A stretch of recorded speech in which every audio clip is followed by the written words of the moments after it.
Everyone, good evening. एक बार फिर से आपका स्वागत है इंजीनियर स्टडी सर्कल में। जैसा कि हमने कहा था कि रीजनिंग सॉल्यूशन हम लोग करने वाले हैं, वो अब हम लोग यहाँ पे देखने वाले हैं आपका रीजनिंग सॉल्यूशन। तो चलिए क्वेश्चन स्टार्ट करते हैं। फर्स्ट क्वेश्चन है हमारा, सब लोग अपना क्वेश्चन पेपर लेके साथ में बैठेंगे और अपना एक रफ कॉपी या पेन लेके बैठेंगे। क्वेश्चन में मार्क करते रहेंगे, मार्क करते के साथ साथ में आप हमें एट द लास्ट क्या बताएंगे कि आउट ऑफ 35 आपके कितने मार्क्स आपके कितने करेक्ट होते हैं। ठीक है, जो आपका यहाँ पे कुछ ऐसे क्वेश्चंस होंगे जो डाउटफुल्स हैं, क्लियर नहीं है, तो उनको छोड़ के बाकी जो करेक्ट आंसर्स हैं आप उनमें बताएंगे कि आपके टॉप कितने आउट ऑफ 35 में से कितने आपके करेक्ट हो रहे हैं और कितने आपके डाउटफुल हैं, इस तरीके से। तो चलिए स्टार्ट करते हैं। और अगर यहाँ पे कुछ क्वेश्चंस आपके रहेंगे जिसमें आपको लगता है कि ये क्वेश्चन नहीं हो सकता है, दूसरा क्वेश्चन इसका आंसर दूसरा हो सकता है, तो आप वो भी कमेंट बॉक्स में मुझे करके ज़रूर बताइए कि आपको लगता है कि ये क्वेश्चन हो सकता है। बट यहाँ पे और सारे क्वेश्चन मोस्टली सॉल्व किए गए हैं जितने सॉल्यूशंस के क्वेश्चंस थे। चलिए स्टार्ट करते हैं। फर्स्ट क्वेश्चन रीड करते हैं। पहले सब बच्चे अपने साथ में ही क्वेश्चन को भी रीड करते चलेंगे। पहला है, नीचे दी गई तथ्य सूची को पढ़ें और सही निष्कर्ष का चयन करें। सबसे पहले बोलते हैं, सभी क्लेम हैंडलर्स ग्राहकों से बात करते हैं। ठीक है, इन्होंने बोला जितने भी क्लेम हैंडलर्स हैं वो किससे बात करते हैं? ग्राहक से। फिर कहते हैं जे ग्राहकों से बात नहीं करता, तो इसका मतलब जे क्या नहीं है? क्लेम हैंडलर्स नहीं है, तो इसलिए वो ग्राहकों से बात नहीं करता है। दूसरा है, केवल एडमिनिस्ट्रेटर ग्राहकों से नहीं बात करते, तो यानी कि जे क्या हो गया? जे एडमिनिस्ट्रेटर हो गया। फिर क्या बोल रहे हैं? सभी एडमिनिस्ट्रेटर कंपनी के साथ 1 वर्ष से कम जुड़े हैं। अब निष्कर्ष क्या निकलता है? कंक्लूजन उस पर देखते हैं हम लोग। सभी क्लेम्स हैंडलर अपनी कंपनी के साथ 1 वर्ष से अधिक से हैं। ठीक है, अब यहाँ पे क्या बोला गया है कि जो क्लेम है, ठीक है, कौन है? जो क्लेम्स हैंडलर हैं वो कंपनी से क्या करते हैं? सभी से बात करते हैं। बट यहाँ पे क्लेम्स कंपनी से कितने साल तक जुड़े हैं या उनका तो टाइम पीरियड नहीं दे रखा है ना। टाइम पीरियड किसका दे रखा है? टाइम पीरियड यहाँ पे दे रखा है एडमिनिस्ट्रेटर का दे रखा है। तो इसमें हम क्या बोल सकते हैं? ये आपका सी हो सकता है। क्या हो सकता है? सी, क्योंकि यहाँ पे उनका टाइम पीरियड ही नहीं दे रखा है। ठीक है, अब मूव करते हैं नेक्स्ट क्वेश्चन की तरफ। नेक्स्ट क्वेश्चन है, इसको बहुत ध्यान से रीड करिएगा। सोनू ने दक्षिण की ओर 20 मीटर की दूरी तय की, फिर दाएं मुड़कर 30 मीटर की दूरी तय की, फिर उसने एक बायां मोड़ लिया और 15 मीटर चला, फिर उसने एक दायां मोड़ लिया और 10 मीटर तक चला, अंत में उसने एक बायां मोड़ लिया और 35 मीटर की दूरी तय की। वह शुरुआती बिंदु से कितनी दूर था? ठीक है, वो कितनी दूर था?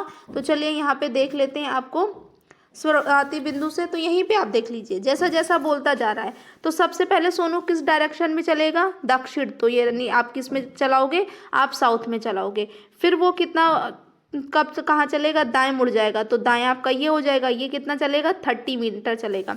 अब जब इस डायरेक्शन में वेस्ट डायरेक्शन में चलेगा तो राइट ऊपर होगा, लेफ्ट नीचे होगा, तो ये बायां ले रहा है तो बायां वो इस साइड ले लेगा।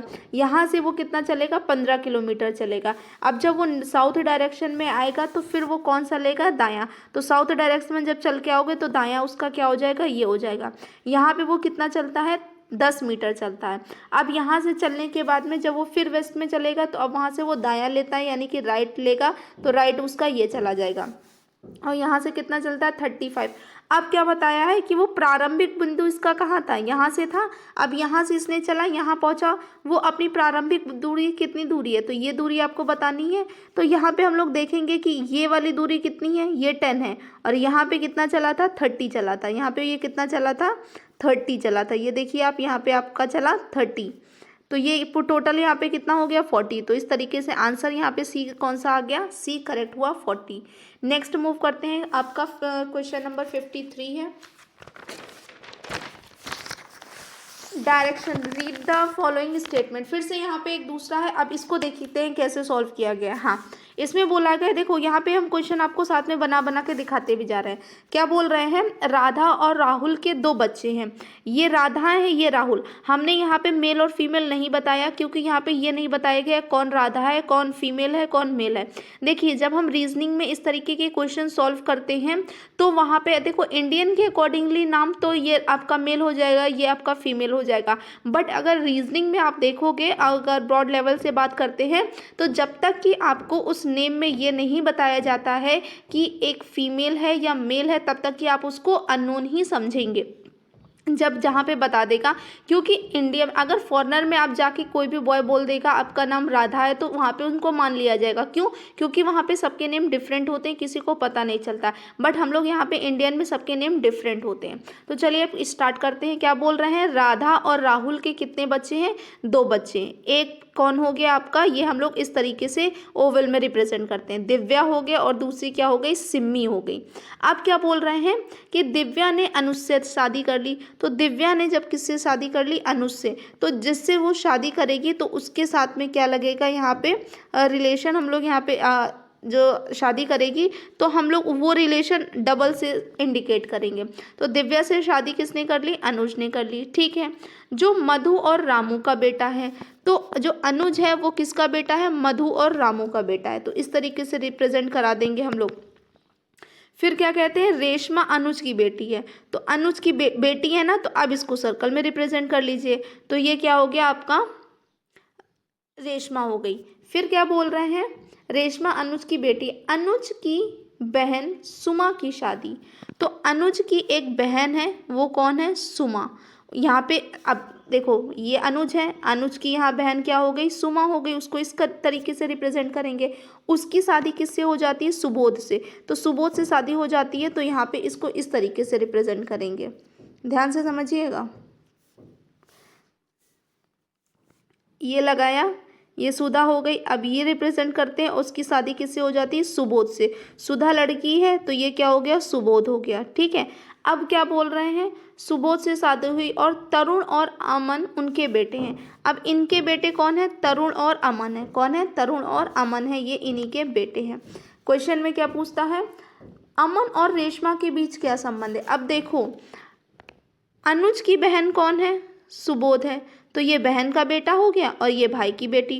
तो इन दोनों के बीच में कौन सा रिलेशन हो जाएगा? Are cousins. ये दोनों कैसे हो जाएंगे? कजिन्स। तो यहाँ पे जो हमारा करेक्ट आंसर जाएगा, तो वो करेक्ट आंसर यहाँ पे कौन सा हो जाएगा? आपका कजिन, यानी कि डी वाला। नेक्स्ट क्वेश्चन की तरफ मूव करते हैं। क्वेश्चन नंबर है आपका 54। 8 व्यक्ति, एक ABCDEF, ठीक है, 8 व्यक्ति हैं। तो आप 8 व्यक्ति आप क्या एक सर्कल बना लीजिए, उसमें 8 1 2 3 4 5 6 7 8, और सबकी डायरेक्शन क्या है? इनसाइड है। सबसे पहले क्या बोलते हैं? H E के दाईं ओर से तीसरा है। क्या है? H है E के दाईं ओर, तो ये E है। E का दायां कौन सा है? यही साइड आपका ये दायां हो जाएगा। E का कौन सा हो जाएगा? ये दायां। तो यहाँ से H क्या है? तीसरे पे है। जो D का निकटतम पड़ोसी है, यानी कि E के बाद में कह रहे हैं वो D का क्या है? निकटतम पड़ोसी है। तो यहाँ पे 2 प्रोजेक्शन लेके सॉल्व किए हैं हम। डायरेक्ट आपको यहाँ पे आंसर दिखा रहे हैं ताकि आपका इजीली समझ में आ जाए।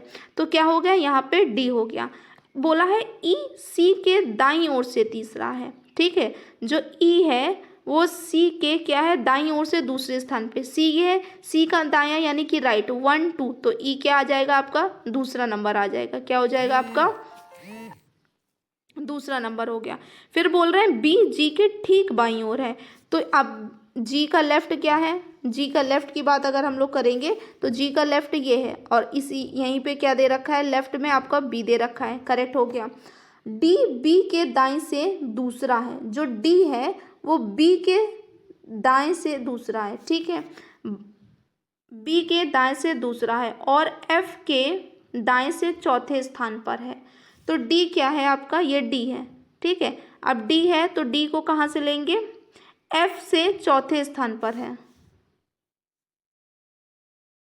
दूसरे स्थान पे। तो B यहाँ है, इसके दूसरे क्या हो जाएगा? 1 और 2 आपके दूसरे स्थान पे हो गया। फिर क्या बोल रहे हैं? B who is fourth of the right, ये आपका F है। F का राइट इस साइड चलेगा, तो 1 2 3 4 पूरा आपको क्लियर समझ में आ गया क्वेश्चन। अब आंसर में क्वेश्चन में क्या पूछा है ये देखिए। क्वेश्चन में पूछा है how many person are sitting between A and F। A और F के बीच में कितने पर्सन यहाँ पे बैठे हैं? तो अब ये खुद ही देख के बता दीजिए, क्या A और F के बीच में कोई बैठा है? नहीं बैठा है। जब कोई नहीं बैठा है तो आंसर यहाँ पे क्या हो जाएगा? 0, यानी कि 0 हो गया। नेक्स्ट मूव करते हैं। क्वेश्चन नंबर 55 है। जोसेफ हैज़ 3 डॉटर, तो ये जोसेफ हो गए, ठीक है, क्या हो गए, जोसेफ हो गए। अब जोसेफ की कितनी डॉटर है, 3, 1 2 3, यानी कि डॉटर्स को रिप्रेजेंट किया किससे, सर्कल से। अब क्या कह रहे हैं, each daughter has a son and a daughter, हर एक डॉटर का एक लड़का एक लड़की है, एक लड़का एक लड़की है, एक लड़का एक लड़की है, ठीक है। अब यहाँ पे क्या बोल रहे हैं, क्वेश्चन में पूछा है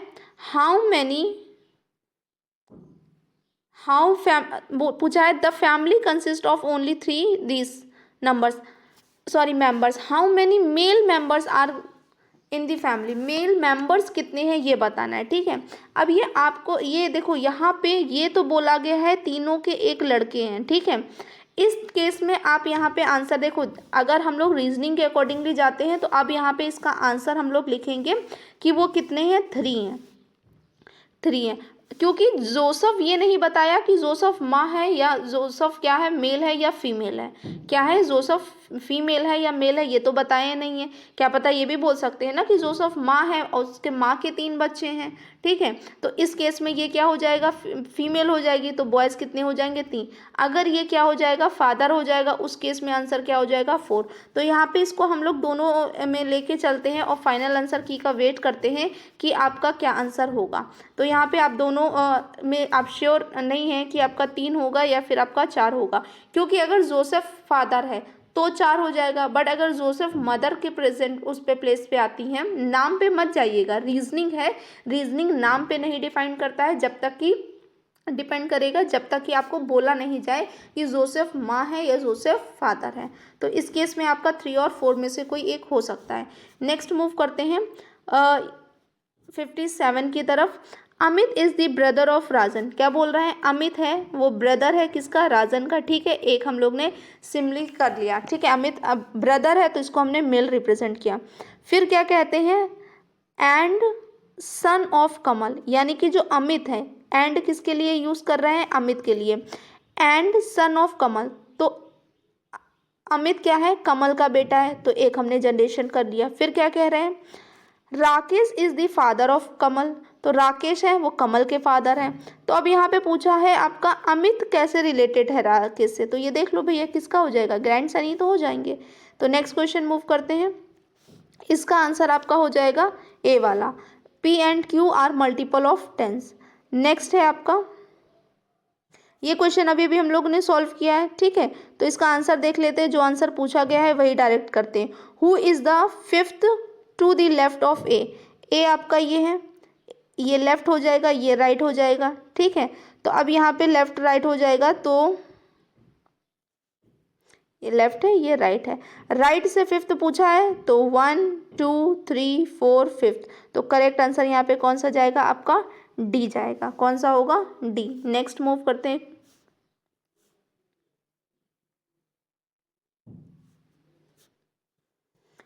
there are 6 family members X Y Z P Q and R, in which there is one married couple, brother of P, who is the daughter of Y, Z is the sister-in-law of Q, R is the brother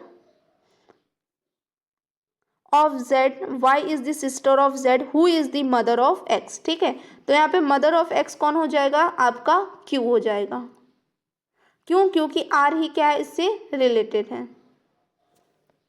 नहीं, question में पूछा है who is the mother of x, x की mother कौन होगी,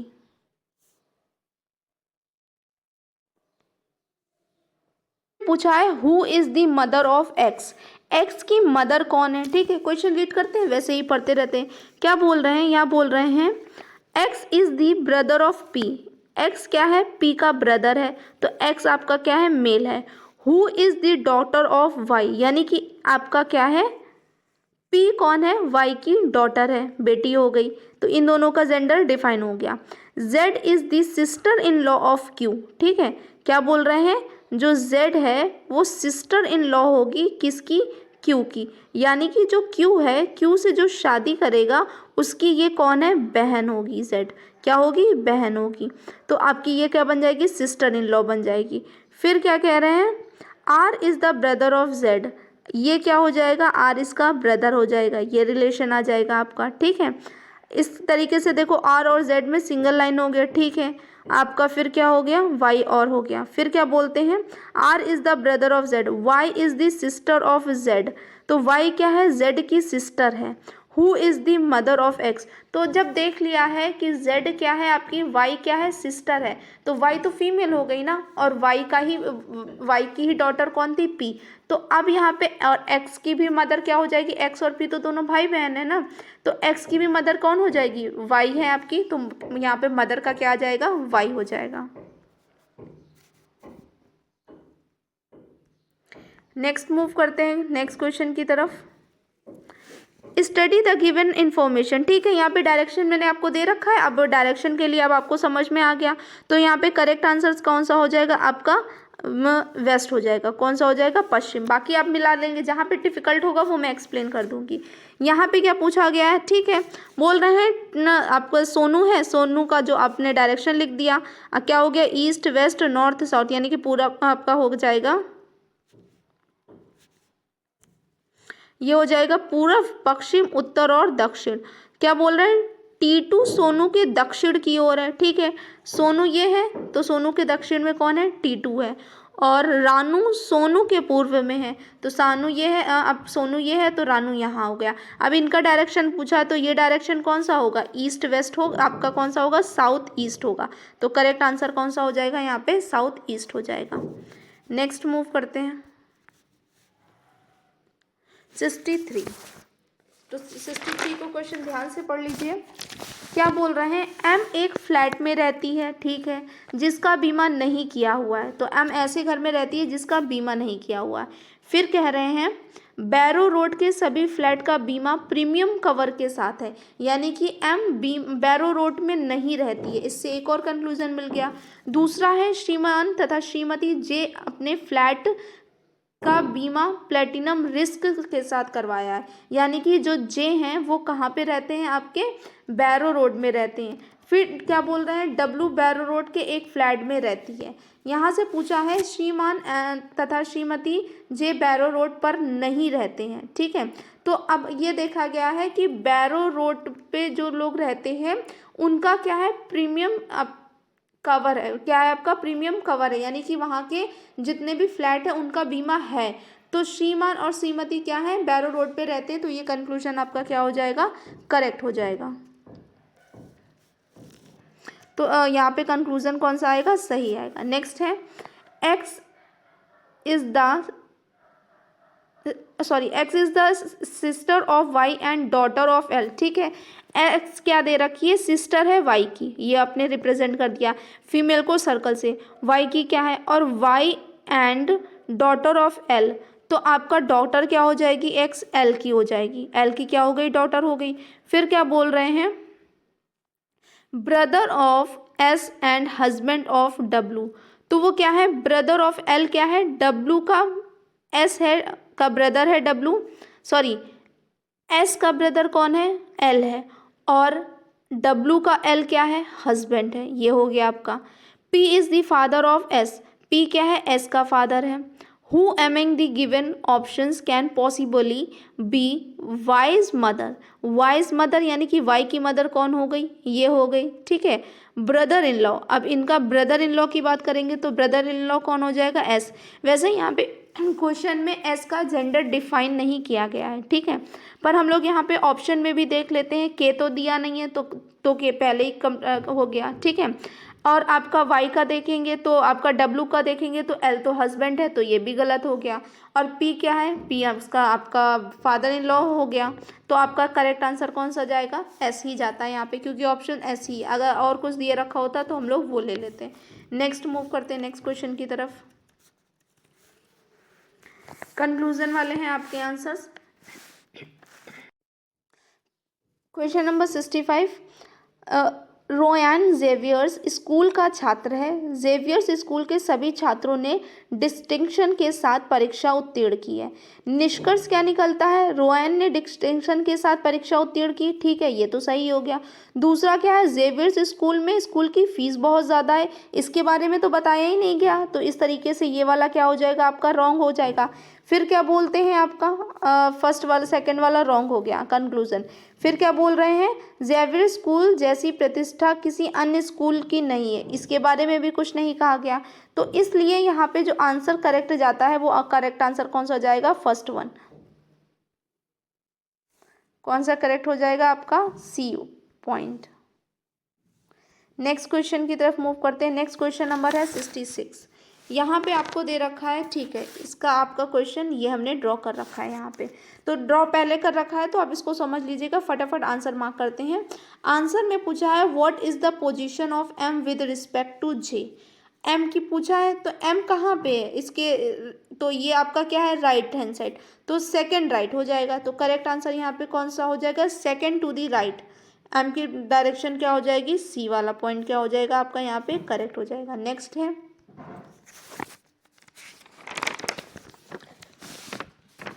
all sales people working in pension sales have an insurance qualification. आपका question number 67 है। Defender Insurance Limited only sells pensions and employs sales people. Next है P is a sales person working in pension sales, L sells mortgages. ठीक है, क्या बोलते हैं, pension cell में काम करने वाले सभी सेल्स कर्मचारियों के पास एक इंश्योरेंस योग्यता है, और जो डिफेंडर इंश्योरेंस लिमिटेड ही केवल पेंशन बेचती है और सेल्स कर्मचारी को क्या करती है, नियुक्त करती है। जो डिफेंडर इंश्योरेंस है लिमिटेड है वही क्या करती है, केवल पेंशन बेचती है, और जितने सेल्स कर्मचारी हैं उनको क्या करती है, नियुक्त करती है। और पहले वाले में क्या बोल रखा है, पेंशन सेल्स में काम करने वाले सभी सेल्स कर्मचारियों के पास एक इंश्योरेंस योग्यता है, तो सेल्स कर्मचारी हो गए। ठीक है, तो डिफेंडर इंश्योरेंस से लिमिटेड है, केवल वही उन्हीं के पास होंगे। नेक्स्ट है पी एक सेल्स कर्मचारी है जो पेंशन सेल में काम करता है। ठीक है, एल ऋण बेचता है। क्वेश्चन क्या है, पी एक इंश्योरेंस योग्यता, हाँ ठीक है, ये वाला आपका क्या हो जाएगा, ए वाला करेक्ट हो जाएगा, ट्रू हो जाएगा, ए पॉइंट। नेक्स्ट क्वेश्चन है, इसका आपका चलेगा 68 का जो करेक्ट हो जाएगा वो आपका क्या हो जाएगा, सी हो जाएगा। नेक्स्ट क्वेश्चन मूव करते हैं आपका 69 का आपका जो करेक्ट होगा, आप इसका आंसर सॉल्यूशन मिल सकता है। ठीक है, तो इसका जो करेक्ट आंसर हो जाएगा वो हो जाएगा थर्ड वाला, क्या हो जाएगा, सी। इसका भी सी पॉइंट आंसर क्या हो जाएगा, करेक्ट हो जाएगा। आप चाहिए तो ट्राई करके देख सकते हैं। नेक्स्ट क्वेश्चन, अगर आपको किसी को डाउट होता है इस क्वेश्चन में तो वो इसका सॉल्यूशन भी प्रोवाइड करा सकता है कमेंट में। आप बता सकते हैं कि इसका करेक्ट आंसर, अगर ये गलत है तो इसका करेक्ट आंसर क्या होगा। नेक्स्ट क्वेश्चन नंबर है हमारा 70। ये ऑलरेडी एक बार कर चुके हैं, इसको एक्सप्लेन हो चुका है। पूछा है जे एक क्लेम्स हैंडलर है, तो जे कौन है, एक क्लेम्स हैंडलर है। इसमें का ये तो गलत है क्योंकि बोला गया है जे क्या नहीं करता, ग्राहकों से बात ही नहीं करता, पर जितने हैंडलर्स हैं, क्लेम्स हैंडलर वो सब तो बात करते हैं ना, तो इस तरीके से यहाँ पे ये क्वेश्चन क्या हो जाएगा आपका, रॉन्ग हो जाएगा, फॉल्स हो जाएगा। नेक्स्ट मूव करते हैं क्वेश्चन नंबर 71 का आपका क्या हो जाएगा। 71 का मुझे डाउट है तो आप लोग कमेंट बॉक्स में प्लीज़ करके कमेंट बॉक्स में बताइए कि इसका आंसर क्या हो सकता है। नेक्स्ट मूव करते हैं आपका, इसका भी सॉल्यूशन हम लोग कर चुके हैं। अब यहाँ पे पूछा गया है क्वेश्चन में R is the brother of Z. इसमें पूछा है how R is related to P. ठीक है, आर क्या है, पी से क्या रिलेशन है। अब हम लोग ये देख सकते हैं कि ये कौन है आपकी वाई की बहन कौन है, वाई की कौन है आपके, जेड है। जेड क्या है आपका, इन्होंने बोला था कि जेड सिस्टर इन लॉ है क्यू की। ठीक है, जेड क्या है, सिस्टर इन लॉ है क्यू की, और यहाँ पे क्या बोला जा रहा है, वाई क्या है आपका, वाई का रिलेशन दे रखा है, P is the daughter of Y and Z is the sister-in-law of Q. Y is the sister of Z. ठीक है, Y क्या है, सिस्टर है Z की। तो Q का रिलेशन पूछा है, तो Q का रिलेशन इस केस में यहाँ पे क्या आएगा आपका, मामा आएगा। क्या आएगा, मामा, यानी कि अंकल ही आएगा, और कोई ऑप्शन में नहीं है आपका। नेक्स्ट है आपका टू क्वालिफाई। ऐसा क्वेश्चन जब हम लोगों ने प्रैक्टिस सेट किया था तो सेम ऐसा क्वेश्चन किया था, तो इसका आंसर क्या आ जाएगा, नाइदर पी और नॉइदर क्यू आ जाएगा। आप उसमें जाके क्लासिफिकेशन में ये आप उसका देख सकते हैं अच्छे से क्लियर किया गया है कि किस तरीके से ऐसे क्वेश्चन सॉल्व कराए जा सकते हैं। यहाँ पे जो आपका वेन की जो दे रखी है, क्वालिफिकेशन दे रखी है, उसके पास एक्सपीरियंस नहीं है, और जो आपकी पी और क्यू जॉब्स हैं उसमें आपको एक्सपीरियंस मांगा है। पी में 3 ईयर का मांगा है और क्यू में 1 ईयर का मांगा है, और उसके पास में क्या है, एक्सपीरियंस नहीं है, तो इसलिए उसको जॉब नहीं मिलेगी। आपका यहाँ पे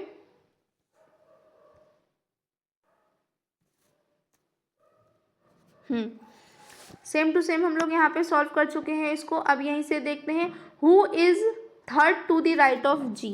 जी के थर्ड राइट में कौन है, देख लीजिए, जी ये है, इसका राइट ये है, तो मूव करिए 1 2 3, तो कौन सा है, एफ। तो यहाँ पे करेक्ट आंसर कौन सा हो जाएगा, आपका एफ हो जाएगा।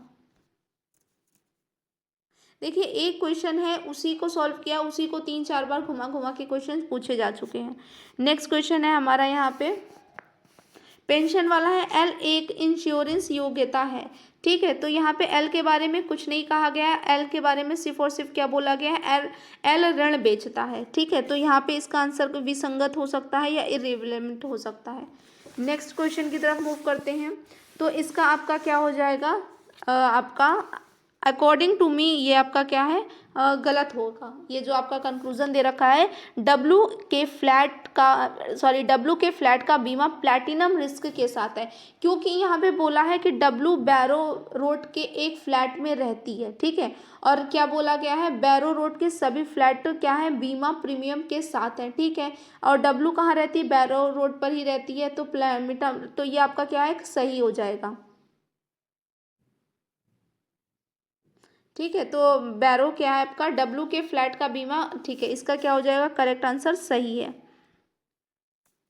ए हो जाएगा। नेक्स्ट मूव करते हैं क्वेश्चन 77। इसका भी यहाँ पे सॉल्यूशन दे रखा है। क्वेश्चन पूछा है who is the fifth to the right of N. N ये है, एन का अगर तो एन का ये है हमारा, तो यहाँ पे देखेंगे तो ये राइट हो जाएगा, एन का राइट क्या हो जाएगा हमारा, ये राइट हो जाएगा, ये लेफ्ट हो जाएगा। एन के फिफ्थ राइट देखना है, तो ये 1 2 3 4 फिफ्थ, तो यहाँ पे कौन सा आ रहा है, ओ आ रहा है। तो इन केस में करेक्ट आंसर यहाँ पे कौन सा जाता है बच्चों, हमारा ओ जाता है।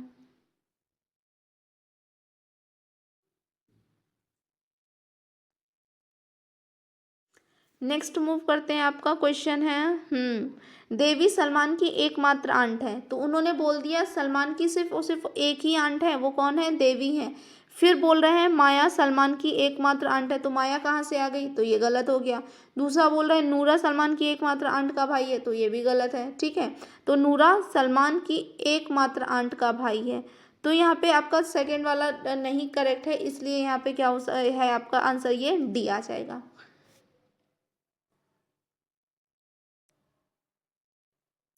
नेक्स्ट क्वेश्चन है आपका 79। 79 का आपका आंसर यहाँ पे क्या रहेगा, फोर्थ रहेगा। क्वेश्चन रीड कर लीजिएगा एक बार, अगर कोई डाउट होता है तो आप कमेंट्स में पूछ सकते हैं, आपके सारे वहाँ पे कमेंट्स में आप उसको आपके डाउट्स को क्लियर किया जाएगा। नेक्स्ट है फरीद की 3 बेटियाँ हैं, ठीक है। फरीद की 4 बेटियों, तो देखो 3 बेटियां हैं तो 4 बेटियों से कहाँ से आ गया, तो ये वाला भी आपका क्या हो जाएगा, रॉन्ग हो जाएगा। ये वाला स्टेटमेंट क्या हो गया, गलत। फिर क्या बोला है, फरीद के बेटों की संख्या उसकी बेटियों की संख्या से 2 कम है, तो ये भी कंक्लूजन गलत हो जाएगा। तो आपका यहाँ पे आप ऑप्शन क्या लिखा सकते हैं, आप यहाँ पे ऑप्शन डी के साथ ही आप जा सकते हैं और किसी के साथ में नहीं जा सकते हैं। नेक्स्ट है हमारा क्वेश्चन नंबर आपका इसमें पूछा गया इसका 81 का आपका आंसर करेक्ट हो जाएगा। आपका 81 का जो करेक्ट आंसर है सेकंड, तो यहाँ पे आप मूव करेंगे कि आपका केवल अनुसरण आपका क्या है, ओनली फॉलो सेकंड ऑप्शन। आपका नेक्स्ट क्वेश्चन नंबर है 82। लिंक टू मी वो क्या हो जाएगा, रिजेक्टेड हो जाएगा। रिजेक्टेड इसलिए हो जाएगा क्योंकि उसको इंटरव्यू वो नहीं दे पाता है, इसलिए वो क्या हो जाता है, रिजेक्टेड हो जाता है। क्योंकि डाटा इंशफिंड के बारे में तो नहीं कह सकते ना, क्योंकि उन्होंने पहले ही बोल दिया है कि वो क्या नहीं कर सकता है, उसने क्या नहीं दिया है, इंटरव्यू में वो नहीं क्लियर कर पाया है, तो इसलिए उसको क्या किया जाता है, अस्वीकार किया जाता है। चलिए मूव करते हैं क्वेश्चन नंबर 83 की तरफ। अब 83 का क्वेश्चन मैंने यहाँ पे ऑलरेडी आपको सॉल्व कर रखा है। बोल रहे हैं तेजस्वी ने उत्तर की ओर 20 मीटर की दूरी तय की। ठीक है, वो जो तेजस्वी है वो कहाँ से चलना स्टार्ट करती है, उत्तर की ओर चलती है 20 किलोमीटर। फिर वो वहाँ से कहाँ मुड़ जाती है, दाएं डायरेक्शन में मुड़ के 25 चलती है। और फिर दाएं चलते समय वो क्या मुड़ जाती है, बाएं की तरफ मुड़ के कितना चलती है, 10 मीटर चलती है। 10 मीटर चलने के बाद में वो किस टाइप मुड़ जाती है, फिर से वो बायां लेके कितना चलती है, 25 मीटर चलती है। 25 मीटर चलने के बाद में वो किधर मुड़ जाती है, दक्षिण की ओर मुड़ जाती है। और वहाँ से कितना चलती है, वो 5 मीटर चलती है। ठीक है, मतलब बायां मुड़ लेती है, दक्षिण नहीं बायां लेती है, वो 5 मीटर चलती है। इसमें बोला है वो किस दिशा की ओर बढ़ रही है, तो यहाँ पे देखने के हमको क्या मिलता है कि वो किस डायरेक्शन में चल रही है, वो साउथ डायरेक्शन में यानी कि दक्षिण दिशा में चल रही है। इसका करेक्ट आंसर ये हो जाएगा। 84 का अकॉर्डिंग टू मी होगा, सी होगा सेक्शन। आप हमें कमेंट करके बताइएगा कि आपके अकॉर्डिंगली आपको क्या लगता है कि इसका कौन सा करेक्ट आंसर होगा। मूव करते हैं क्वेश्चन नंबर 85 की तरफ। 85 में आपका क्वेश्चन दे रखा है, अपने घर से गीता पूर्व में 80 किलोमीटर गई, फिर वह उत्तर की ओर मुड़ गई और 20 किलोमीटर की दूरी तय की। फिर वह पूर्व की ओर मुड़ी और 20 किलोमीटर की दूरी तय की। फिर वह दक्षिण की ओर मुड़ी और 80 किलोमीटर की दूरी तय की। अंत में परिश्रम की ओर मुड़ते हुए उसने 20 किलोमीटर की दूरी तय की है। वह शुरुआती बिंदु से कितनी दूर थी। तो इसका सॉल्यूशन मैंने आपको पूरा यहाँ पे दे रखा है। ये आपका पूरा डायग्राम, आपको पूरा फिगर यहाँ पे ड्रॉ करके दिखा दिया है कि किस तरीके से कहाँ कौन से डायरेक्शन में जा रही है, तो उससे कितनी दूरी पूछी गई है, तो वो यहाँ पे फाइंड करके भी आपको दिखा दी गई है। तो इस तरीके से यहाँ का जो करेक्ट आंसर आ जाएगा, वो यहाँ पे करेक्ट आंसर कौन सा जाता है आपका 100 सेंटीमीटर 100 किलोमीटर जाता है। आई होप ये सेक्शन बहुत अच्छे से समझ में आया, सब बच्चों ने इसको बहुत अच्छे से मार्क भी किया है। तो कमेंट करना ना भूलें, आपके कमेंट्स बहुत ही ज़्यादा इंपॉर्टेंट होते हैं। नेगेटिव हो या पॉजिटिव हो, जैसे भी हो, तो हम लोगों को अप्रिशिएशन मिलता है कि हाँ, आप अगर बच्चों का कुछ अच्छा होता है तो करने में और अच्छा लगता है। ठीक है, अगर मे भी हाँ समटाइम्स कभी मिस्टेक हो जाता है, तो वो आपको पता है, no one is a perfect, सब कुछ ना कुछ प्रैक्टिस करते रहते हैं, तो उसके लिए कोई प्रॉब्लम नहीं है। आप थैंक्स फॉर वॉचिंग। आप क्या करें, चैनल को जल्दी से ज़्यादा सब्सक्राइब कर लें और शेयर भी करें अपने फ्रेंड्स के साथ में, ताकि अपकमिंग जितने भी वीडियोस हैं या कोई भी आपके न्यू वैकेंसीज आ रही हैं, उनकी प्रेपरेशन के लिए आप अच्छे से कर सकते हैं। अब मैं आपके इसके बाद में 1-2 दिन के बाद में कुछ टाइम दे दूंगी, उसके बाद में आपका हिंदी और इंग्लिश का फिर से बेसिक से स्टार्ट करने वाली हूँ मैं क्लास। तो इसीलिए आप ज़्यादा से ज़्यादा शेयर करें अपने फ्रेंड्स के साथ में, ताकि अगर उनको हिंदी और इंग्लिश को बेसिक से पढ़ना है, तो इस बार उस फिर से क्या हो जाएगा, बेसिक से और डिटेल से आपको एक बार फिर से करवाया जाएगा। Thanks for watching and keep learning.